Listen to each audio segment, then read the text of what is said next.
Hello दोस्तों, कैसे हो? आशा करता हूँ अच्छे ही होंगे। तो चलिए, आज का दूसरा क्लास में आप सभी लोगों का स्वागत है। जैसा कि आप लोगों को पता है कि हम लोग नंबर सिस्टम पढ़ रहे हैं, ठीक है। तो आज नंबर सिस्टम का दूसरा क्लास है। जो लोग पहला क्लास नहीं देखे हैं वो लोग जाके देख सकते हैं, ठीक है।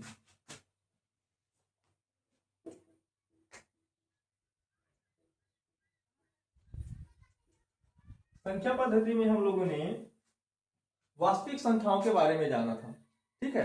कल हम लोगों ने क्या देखा था, तो देख लेते हैं थोड़ा सा और, ठीक है। जो हमारे वास्तविक संख्या है, वास्तविक संख्या में हमने क्या देखा था, तो इसमें दो भाग रहते हैं। इसमें हम लोगों ने कल बात कर लिए थे पूर्णांक के बारे में। किसके बात कर लिए थे? पूर्णांक। पूर्णांक के बारे में बता दिया था। और आज हम लोग देखेंगे दशमलव के बारे में। हम लोग दशमलव वाला चीज को छोड़ दिया था, ठीक है। तो आप लोग देख लीजिएगा कि पूर्णांक में क्या होता है क्या नहीं होता है। इसमें एक छोटा सा टॉपिक बच गया था हमारा, जिसको बोलते हैं सहभाज्य संख्या। आप जानते हैं क्या कि सहभाज्य संख्या क्या होता है? तो चलिए आज मैं बता देता हूं सहभाज्य संख्या।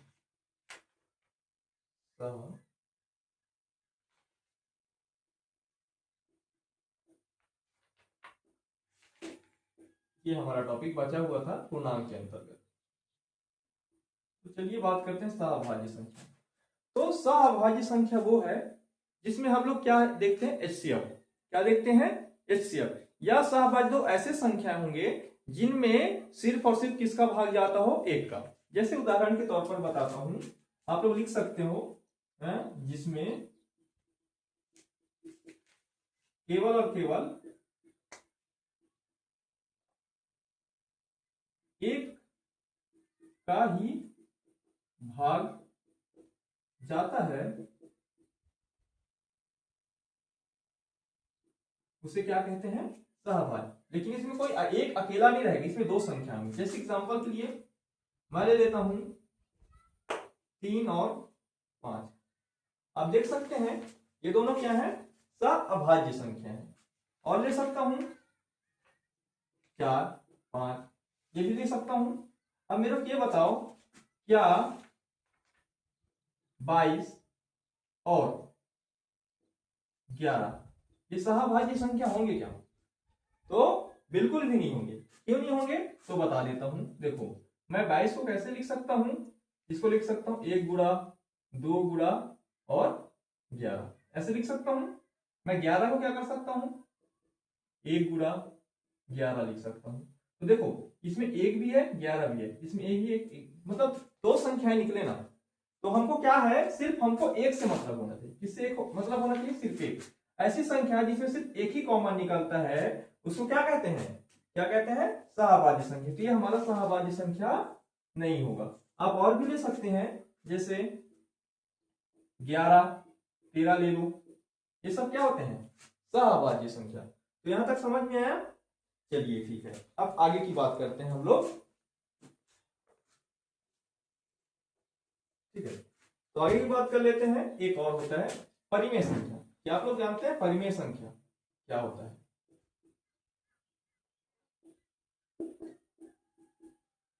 वो सारे संख्याएं जिसे हम लोग किस रूप में लिख सकते हैं? p/q के रूप में लिखते हैं। किस फॉर्म पे लिखते हैं?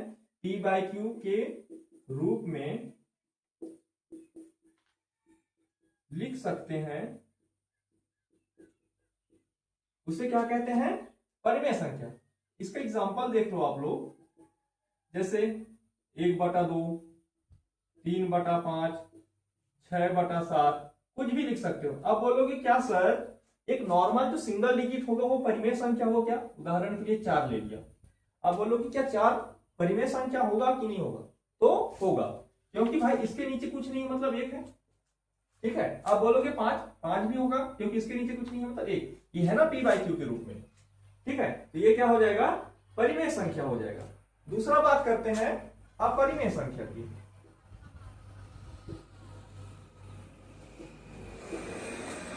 अब बोलते हैं कि ये अपरिमेय संख्या होगा क्या? चलिए बताता हूं अपरिमेय संख्या होता क्या है।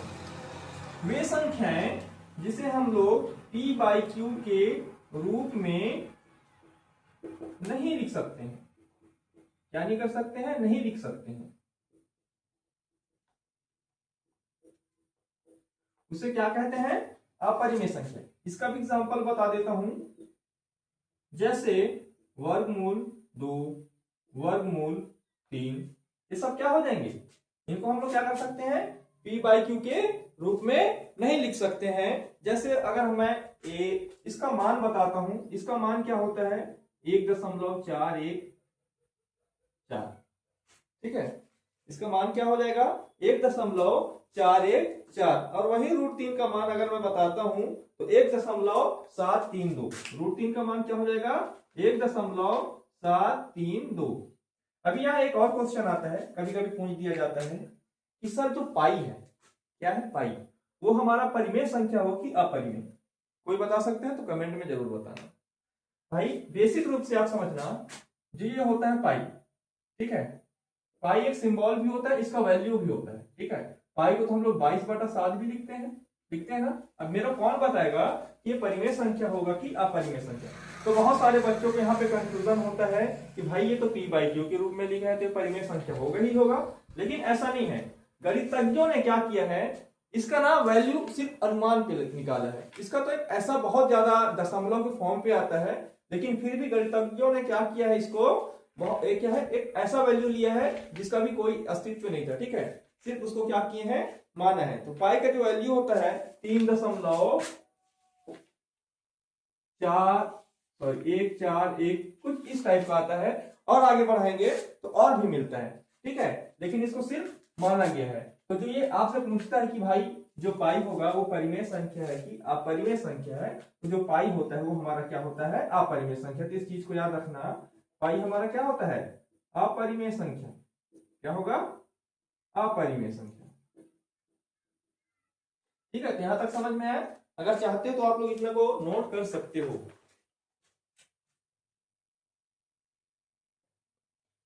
ठीक है, अब हम लोग देख लेते हैं, हमारा जो था वास्तविक संख्या वाले का सारा टॉपिक खत्म हो गया। अब थोड़ा सा हम लोग दशमलव के बारे में बात कर लेते हैं। क्या कर लेते हैं, दशमलव के बारे में, ठीक है। तो दशमलव यहाँ पे हमारे दो प्रकार के होंगे। पहला क्या होता है, शांत दशमलव, बिल्कुल आप लोगों की तरह। आप लोग शांत हो क्या, लगता है शांत हो। और दूसरा होता है अशांत, ये जो अशांत रहता है हम लोग का टाइप रहता है, ठीक है। एक होता है अशांत दशमलव। तो जो अशांत होता है ना, ये भी दो टाइप के होते हैं। एक वो होते हैं जो थोड़े अच्छे लिखते हैं, और एक वो होते हैं जो थोड़े टेढ़े रहते हैं। पहले मैं शांत दशमलव के बारे में बता देता हूं कि शांत दशमलव होता क्या है। देखो आमतौर पर जैसे आप लोग ना किसी भी संख्या के, जैसे मैं लेता हूं 1/2, अगर इसको आप हल करोगे तो 1.5 आएगा, आएगा है कि नहीं। लेकिन ठीक है, और भी बहुत सारे ऐसे हल निकल जाते हैं जिसमें 2.25 में जाके खत्म हो जाता है, ठीक है। 3.26, 4.5, 2, 7, ऐसे आके 2-3 स्टेप में जाके क्या हो जाते हैं, खत्म हो जाते हैं। अब चलिए थोड़ा सा अशांत दशमलव के बारे में बात करते हैं। अशांत दशमलव में कुछ तो ऐसे दशमलव के रूप में आते हैं जो कुछ एक पैटर्न में होते हैं। क्या होते हैं, एक निश्चित पैटर्न में होते हैं। जैसे बात करता हूं 0.33333, ये अनंत तक चला जाता है, ठीक है। इसी में और देख लेते हैं, जैसे 0.213, 213, ये क्या चल रहा है, एक निश्चित पैटर्न में चल रहे हैं। देख लेते हैं और 1 2 3, 1 2 3, ऐसे ऐसे चलते हैं, ठीक है, एक निश्चित पैटर्न में, ठीक है। ये थोड़े क्या होते हैं, अशांत दशमलव क्या होते हैं, दो टाइप के होते हैं। एक ऐसे होते हैं जो थोड़े अच्छे दिखते हैं, और इसमें ऐसे भी होते हैं जैसे 1 2 3 4 5, 2 6 7, कुछ भी आ जाता है। उनको ना इस जो पैटर्न से कोई मतलब नहीं रहता। आप लोग ने देखे भी होंगे, जैसे दशमलव लेते हैं 3 2 5 1 4, ऐसा कुछ भी आते रहते हैं। मैं इस जो दशमलव में एक चीज यहाँ पे कॉन्सेप्ट बताना चाहता हूँ। देखो अगर मैं इसको क्या लिख सकता हूँ, 0.3 का बार। बार का मतलब ही होता है कि वो बार बार है। क्या होता है, आप लोग समझ लेना, जो ये बार लगा दिया, बार का मतलब ही होता है बार बार आना। मैं हालांकि जब बार वाला टॉपिक आएगा तो इसको और अच्छे से बताऊंगा, लेकिन अभी आप इतना ही समझ लीजिए। यहाँ पे इसको मैं क्या कर सकता हूँ, 2 1 3 का बार कर सकता हूँ। देखो वही नंबर रिपीट हो रहा है, ठीक है। इसमें देख लेता हूँ 0.123, 1 2 3 का बार लगा सकता हूँ, 1 2 3 1 2 3। यहाँ तक क्लियर हुआ। अब हम लोगों ने दशमलव के बारे में भी देख लिए हैं। हम लोग जब दशमलव वाला भी टॉपिक लाएंगे तो उसको भी अभी पढ़ाई करेंगे। अब चलिए दोस्तों, अब हम लोग अपने जो भी मेन मकसद है, हम लोग इसलिए क्या कर रहे हैं, संख्या पद्धति को पढ़ रहे हैं, उस वाले टॉपिक में पहुंचते हैं। तो अब हमारा यहां से अब मेन खेल स्टार्ट होता है, जो कि हम लोग करेंगे प्रश्नावली, जो कि हमारे एग्जामों में आता है क्वेश्चन। ठीक है, तो संख्या पद्धति में सबसे पहले हम लोग पढ़ेंगे, इसको मिटा देता हूं, हम लोग पढ़ेंगे इकाई। यहां से भी क्वेश्चन पूछा जाता है। पहला हमारा टॉपिक क्या रहेगा, इकाई।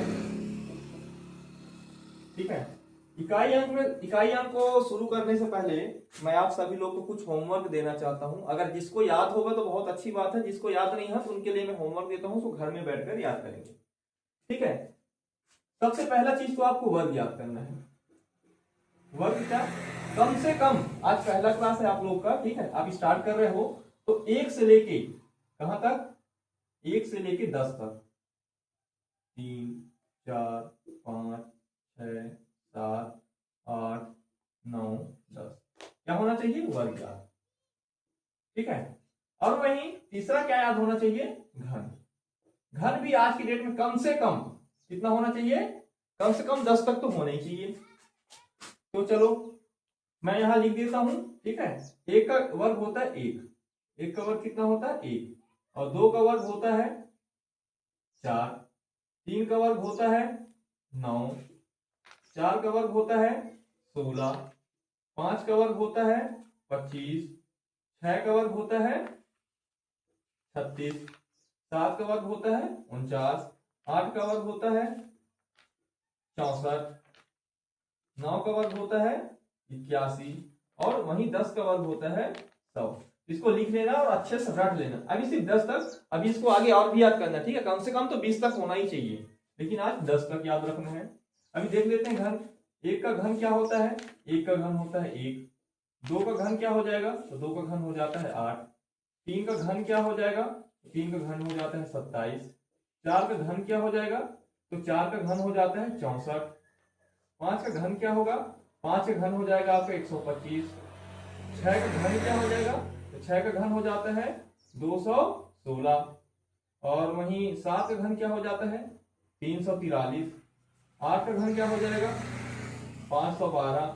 9 का घन क्या हो जाएगा, हो जाता है 729, और 10 का घन क्या हो जाएगा, 10 का घन होता है 1000। आप लोग को इतना याद तो होना चाहिए, क्योंकि ये इकाई अंक का भाग बनेगा। ठीक है, तो यहां तक नोट कर लिया आप लोग। चलिए अब हम लोग इकाई अंक का सबसे पहले हम लोग थोड़ा सा कॉन्सेप्ट समझ लेते हैं। ठीक है, कॉन्सेप्ट क्या कहता है, आप इकाई अंक जानते हो ना। जैसे अगर मैं लिख देता हूं 2512 लिख दिया, तो आप कहां से काउंट करते हो, यहां से काउंट, इकाई, दहाई, सैकड़ा, हजार, दशहरा, ऐसे काउंट करते हो ना। तो आपसे पूछेगा बताओ इस संख्या की इकाई अंक क्या है, तो 2 है। इकाई अंक क्या हो गया, 2 है। चलिए और थोड़ा आगे चलता हूं। अगर मैं इसी को 2512 को अगर मैं घात उसमें घन चढ़ा देता हूं, जैसे 16 नहीं 17 कर देता हूं, अब बताओ इसका इकाई अंक क्या होगा। तो बहुत सीधा सा फंडा है दोस्तों, इकाई अंक मतलब आपको पकड़ना है इसको, किसको पकड़ोगे, इसको। अब क्या करना है, 2 की घात क्या कर दोगे 17। ठीक है, क्या कर दोगे 17। अब जो ऊपर का 17 है, क्या है 17, आप इसको हमेशा 4 से भाग दोगे। किससे भाग दोगे, 4 से।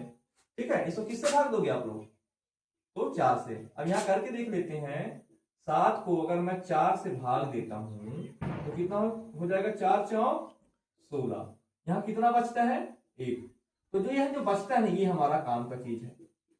ठीक है, यही हमारा क्या है, काम का चीज। तो शेषफल कितना बचा, जब मैं 17 में 4 का भाग दिया तो काम का चीज क्या है मेरा, 1 बचता है। शेषफल कितना बचा, 1। तो अब बताओ 2 की घात 1 है या फिर 2 की पावर में 1 है, तो क्या होगा आंसर, 2 ही होगा। पता चल गया, इसका इकाई अंक कितना है, 2 है। चलिए और आगे बताता हूं इसी में। ठीक है, इकाई अंक में सबसे पहले आप लोग एक चीज समझ लीजिए, 4 का विभाज्यता का नियम। क्या समझना है, जो 4 का विभाज्यता का नियम होता है वो समझ लीजिए।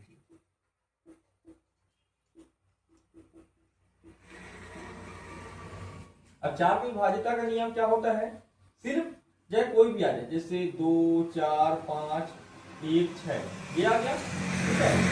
तो आपको सिर्फ क्या देखना है, लास्ट के 2 डिजिट देखना है। क्या देखना है, लास्ट के 2 डिजिट।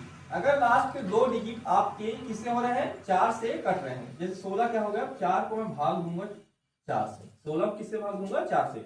अगर ये 4 से कट रहे हैं, ठीक है, तो क्या समझ लीजिएगा, वो 4 से क्या है, डिविजिबिलिटी है, उसको क्या होगा, 4 से भाग जाएगा, ठीक है। ये होता है, क्या होता है, 4 का विभाज्यता का नियम। सिर्फ किसको देखना है, लास्ट के 4 लेटर। अभी चलिए इकाई अंक में पहुंचते हैं। अगर मैं पूछता हूं 2415 है, ठीक है, तो 2415 का इकाई अंक क्या होगा, तो आप बोलोगे इकाई अंक तो 5 होगा, ठीक है। इकाई अंक क्या हो गया, 5। अब मैं उसी को चेंज करके अगर मैं इसके घात में चढ़ा देता हूं 2414, ठीक है, क्या कर दिया, 2414। अब मैं पूछूंगा कि आप बताओ इकाई अंक क्या होगा, क्या होगा, इकाई अंक क्या होगा, समझ में आया। अब इकाई अंक कैसे बताओगे, मैं क्या बोलता हूं, हमेशा लास्ट को लेना है। इकाई अंक मतलब इकाई अंक, इकाई में क्या है, 5, और उसके घात में क्या है, बहुत सारा है, लेकिन घात को क्या करना है, घात को मेरे को पूरा नहीं लेना है, मेरे को किससे यहाँ पे भाग देना पड़ेगा, 4 से। हमेशा किससे भाग दूंगा, 4 से, और 4 से भाग दूंगा तो लास्ट के 2 डिजिट देखूंगा। तो 14 का भाग मैं किससे करूंगा, 4 से। अब करके देख लेते हैं हम, ठीक है। तो इसमें कितने बार आएगी, 4 दूनी 8, 4 तिया 12, कितने बार में जा रहा है, 4 तिया 12, कितना बचा, तो मेरा काम का चीज क्या है, ये जो 2, ये क्या पड़ता है, शेषफल, क्या है ये, शेषफल, जो मेरा काम का चीज है। अब क्या बचा, 5 की घात में क्या बचा, 2। अब 5 को क्या कर सकते हो, 5 गुणा 5 कितना है, 25। अब बता दो कि इकाई अंक क्या है, इकाई अंक मेरा आंसर क्या हो जाएगा, इकाई अंक 5 हो जाएगा। चलिए दोस्तों, थोड़ा इसको और आगे अच्छे से समझाने का कोशिश करता हूँ, ठीक है, घबराना नहीं। अभी पहला क्वेश्चन था, अब इसको थोड़ा और इजी वे में समझाता हूँ। अगर आपसे कोई पूछता है 2 की पावर 4 का इकाई अंक क्या होगा, क्या होगा, 2 की पावर 4 का इकाई अंक क्या होगा, तो इसको आप क्या करोगे, 2 गुणा 2 गुणा 2 गुणा 2 करोगे, तो क्या होगा, 2 दूनी 4, 4 दूनी 8, 8 दूनी 16, कितना आ गया, 16। तो अब क्या बताओगे कि भाई इसका इकाई अंक क्या हो जाएगा, 6, क्या हो जाएगा, 6। अब और बताओ, यही मैं 8 का पावर 16 ले लेता हूं, क्या ले लिया, 16। अब इसका इकाई अंक बताओ, तो आप इसको नहीं बता पाओगे। अब क्या करना है, यहाँ पे नहीं बता पाओगे तो 4 का भाग दे दो, क्या कर दोगे, 4 का भाग। अब जब 4 का भाग दोगे 16 में, तो 4 का भाग 4 चौक 16, हमारा शेषफल कोई नहीं बचता। शेषफल बच रहा है क्या, देखो, तो यहाँ पे सिर्फ ये चीज याद रखने वाला चीज है, अगर घात में शेषफल नहीं बचता है, क्या हुआ, शेषफल नहीं बचता है, तो क्या करोगे, तो यहाँ पे हमेशा 4 ही लिख दोगे, क्या लिख दोगे, 4। अब इसको मैं क्या कर सकता हूँ, 8 गुणा 8 गुणा 8 गुणा 8, 8 8 64, इकाई अंक क्या मिला, 4। अब इस 4 का गुणा करना है, 8 चौक 32, कितना हो गया, 32। अब इसकी इकाई अंक इससे करना है, 8 दूनी 16, तो फिर से 6 मिल गया, तो मेरा इकाई अंक क्या हो गया, 16। ठीक है, क्लियर हुआ कॉन्सेप्ट। और थोड़ा आगे देखते हैं, चलिए इसी पे जैसे बात करता हूं, मान लेता हूं 3 है, 3 के पावर में क्या है, 27 है। अब बोलोगे, अब मैं पूछूंगा बताओ इसका इकाई अंक क्या हो जाएगा, तो आप नहीं बता पाओगे। तो क्या कॉन्सेप्ट लगाना है, इसको क्या करना है, हमेशा 4 से भाग दे दो। अब यहाँ पे करके देख लो, लेकिन हमारा मतलब का चीज क्या है, शेषफल आना चाहिए। ठीक है, इसको 4 से भाग दूंगा तो 4 छंग 24, कितना बचता है, 3। शेषफल क्या बचा, 3 बचा ना, तो शेषफल जो रहता है वो 3 बचा। अब शेषफल को क्या करना है साथियों, 3 की पावर 3 कर दो, जो शेषफल रहता है 3। अब इसको क्या करना है, 3 गुणा 3, 3 तिया 9, 9 तिया 27, कितना है, 27। अब पूछेगा इकाई अंक क्या है, तो आप बता दोगे इसका इकाई अंक क्या है, 27। ठीक है, समझ में आया इतना, ठीक। अब चलिए हम लोग थोड़ा क्वेश्चन के साइड चलते हैं, उसको आप बताओगे। तो ठीक है दोस्तों, हमारे पास सामने व्हाइट बोर्ड में कुछ क्वेश्चन दिए हैं, इसको चलो हम लोग सॉल्व करते हैं। ठीक है, यदि आप मेरे से पहले कर सकते हो तो बहुत अच्छा है। अब इसको हल कैसे करना है, तो देखो क्या करना है, इसको 6 पंचे 30 आ गया। अब मेरे को इकाई अंक से मतलब क्या बचा, इकाई 30 आ गया। अब मेरे को इस इकाई अंक से क्या करना है, इस 4 का गुणा करना है। क्या करना है, तो 4 शून्य शून्य आ गया। अब इस शून्य के गुणा भी मैं इससे कर दूंगा तो शून्य ही आएगा। इसका आंसर क्या हो जाएगा, शून्य। आपसे कोई पूछेगा कि बताओ इकाई अंक क्या होगा, तो आप लोग बताओगे कि शून्य। और एक बात, मजेदार बात बताऊं भाई, अगर एक बार लास्ट में तुम्हारा जीरो आ गया, क्या आ गया, जीरो, तो आप उस जीरो कहीं भी तक गुणा कर दो, हमेशा आंसर लास्ट में क्या मिलेगा, जीरो ही मिलेगा। चलिए क्लियर हो गया। अब दूसरा क्वेश्चन पे आते हैं। अब इसको देखना है, ठीक है। अब इसको क्या करता है, 2 का पावर 2 कितना हो जाएगा, 2 गुणा 2 मतलब 2 का वर्ग 4 धन 3 की घात 4। आप समझते हैं क्या होगा इसका, तो देखो 3 को देख रहा हूं, 3 की पावर 4 मतलब यहां साइड में कर देता हूं, 3 की पावर 4 मतलब 3 गुणा 3 गुणा 3 गुणा 3, 3 तिया 9 तिया 27 तिया 81, कितना मिला 81। तो मेरे को सिर्फ इस इकाई वाले अंक को ही रखना है, एक को ले लिया प्लस 4 की घात क्या है, 4 की घात 15। और मैं आपको हमेशा बोला हूं, अगर घात समझ में नहीं आता है तो 4 से भाग दे दो, ठीक है। उसको सरल करने के लिए क्या करना है, 4 से भाग दे दो। जब आप लोग 15 को 4 से भाग दे दोगे तो क्या शेषफल बचेगा, 4 तिया 12, इसमें से घटाओगे तो 3 शेषफल बचा, मतलब 4 की पावर क्या है, 3 है। अब मैं 4 को 3 बार लिख सकता हूं, 4 चौक 16, ठीक है, 16 आ गया। और ज्यादा पहाड़ा नहीं बनता तो ये जो 6 है, अभी 6 लास्ट इकाई वाले को 4 से गुणा करो, 6 चौक 24। अब कितना आ गया, 24 में मेरे को किसको लेना है, सिर्फ इकाई अंक को ही लेना है, 4 प्लस। अब क्या है मेरे पास, 5 की घात 21, नहीं समझ में आता 4 से भाग दो, ठीक है। अब 21 को अगर मैं 4 से भाग देता हूं तो क्या आ जाएगा, 4 पंचे 20, क्या बचा शेषफल 1, मतलब 5 की घात 1, ठीक है, 5 की घात 1 मतलब 5 ही होगा। अब क्या है, 6 की घात क्या है 24, नहीं पता चलता 4 से भाग दो, ठीक है, 4 चौक, अभी देख लेना अगर मैं 24 को भाग देता हूं 4 से तो क्या होगा, 6 बार में ही कट जाएगा। कोई शेषफल बचा क्या, मतलब 0 शेषफल बचता है। और जब 0 शेषफल बचता है तो क्या करते हैं, अगर 0 शेषफल बचता है तो सिर्फ उसका घात 4 लगा देते हैं। क्या है, अगर 6 है और शेषफल क्या था 0, तो 0 की जगह हम लोग 4 लिखते हैं, क्या लिखते हैं, 4 लिखते हैं, ठीक है। इस चीज को याद रखना, अगर 0 शेषफल, कोई भी शेषफल नहीं बचता है, पूरा पूरा भाग चला जाता है तो उसकी घात में क्या लगा देंगे, 4। अब आप लोग कर सकते हो 6 गुणा 6 गुणा 6 गुणा 6, 6 चौक 24 आया। अब फिर इसका इकाई अंक को देखना है, फिर इस 4 को क्या करना है, इस 6 से गुणा करना है, तो 6 चौक 24, ठीक है। फिर इसकी इकाई अंक को करना है 6 चौक 24, तो क्या हुआ बताओ, कितना आएगा इकाई अंक, यहाँ पे इकाई अंक आएगा 4। क्योंकि देखो सॉरी यार मिस्टेक हो गया थोड़ा सा, 6 को 4 बार गुणा है तो 6 छंग 36 आ गया। अब 36 को फिर से इससे गुणा करूंगा तो 6 छंग 36, 6 छंग 36 6 आएगा। यहां तक क्लियर हुआ।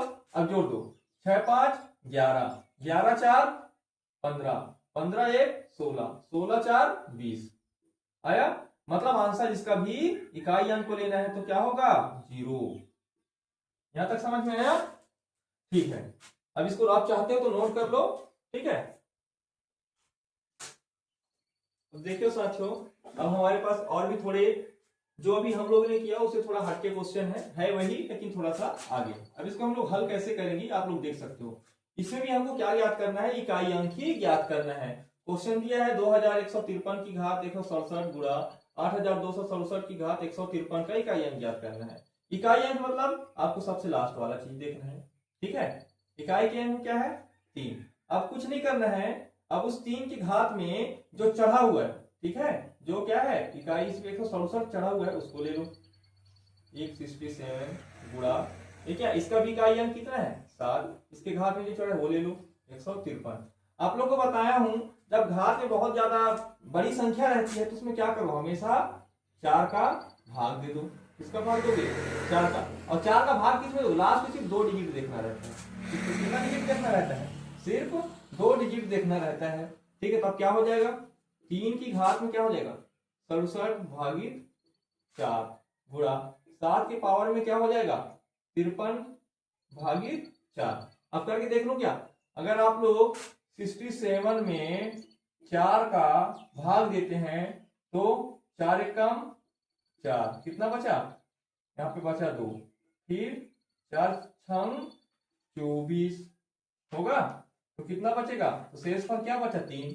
तो जो शेषफल बचता है उसी के यहाँ लिखा जाता है। तो 3 की घात में क्या बचा है, 3 बचा है, गुणा। अब क्या है, अब 7 के पावर में क्या है 53, 53 को भाग दे लो 4 से, तो 4 एकम 4, क्या बचा 1, आ गया 3, फिर 4 4 तिया 12, शेषफल क्या बचा 1। ठीक है, जो हमारा शेषफल बचता है वही हमारा काम का होता है। शेषफल क्या बचा था 1। अब आप कर सकते हो 3 की पावर 3 है, 3 गुणा 3। देखो अगर आपको इसका याद होता घन, 3 की घात 3 जो होता है उसका क्या होता है 27 होता है, तो बड़ी आसान से बन जाती है, ये नहीं करना पड़ता। 7 की पावर 1 मतलब 7। दुनिया में कोई सा भी नंबर ले लो, अगर किसी की पावर 1 होता है तो उसका वैल्यू वही होता है।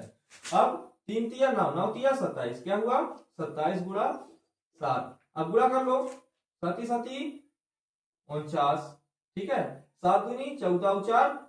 अरे भाई उतना तो करना नहीं है, मेरे को सिर्फ इकाई अंक चाहिए, 7 7 49, 49 का 4 आ जाएगा, ठीक है, लेकिन मेरे को ये चाहिए, तो हमारा आंसर क्या हो जाएगा, इकाई अंक चाहिए, तो हमारा आंसर हो जाएगा 9।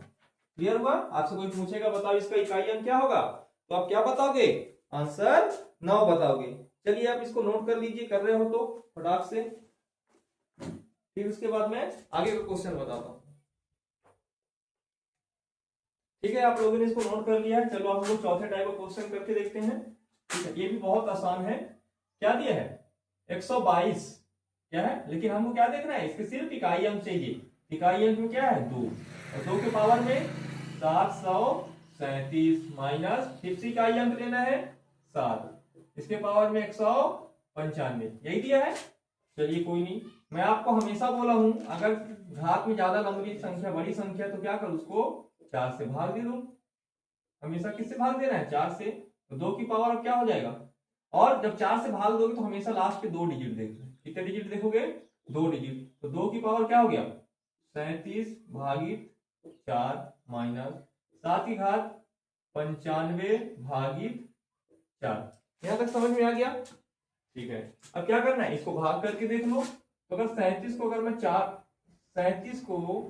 मैं 4 से भाग देता हूं तो क्या हो जाएगा, तो 4 मिया 36 आ जाता है। हां से क्या बचा, मतलब शेषफल क्या बचता है 1, तो 2 का शेष ऊपर में क्या हो जाएगा 1, ठीक है, माइनस अगर मैं 95 में 4 का भाग देता हूं तो 4 दूनी 8, 1 आ गया 5, फिर 4 तिया 12, शेषफल क्या बचा 3, तो 7 की पावर क्या हो जाएगा 3। अब देखने वाली बात यह है साथियों, थोड़ा यहाँ पे समझना पड़ेगा आप लोग, 2 का पावर 1 है मतलब 2, और 7 का घन कितना होता है, 7 गुणा 7 करोगे तो 343 हो जाएगा। 343 का इकाई अंक क्या है 3, ठीक है 3।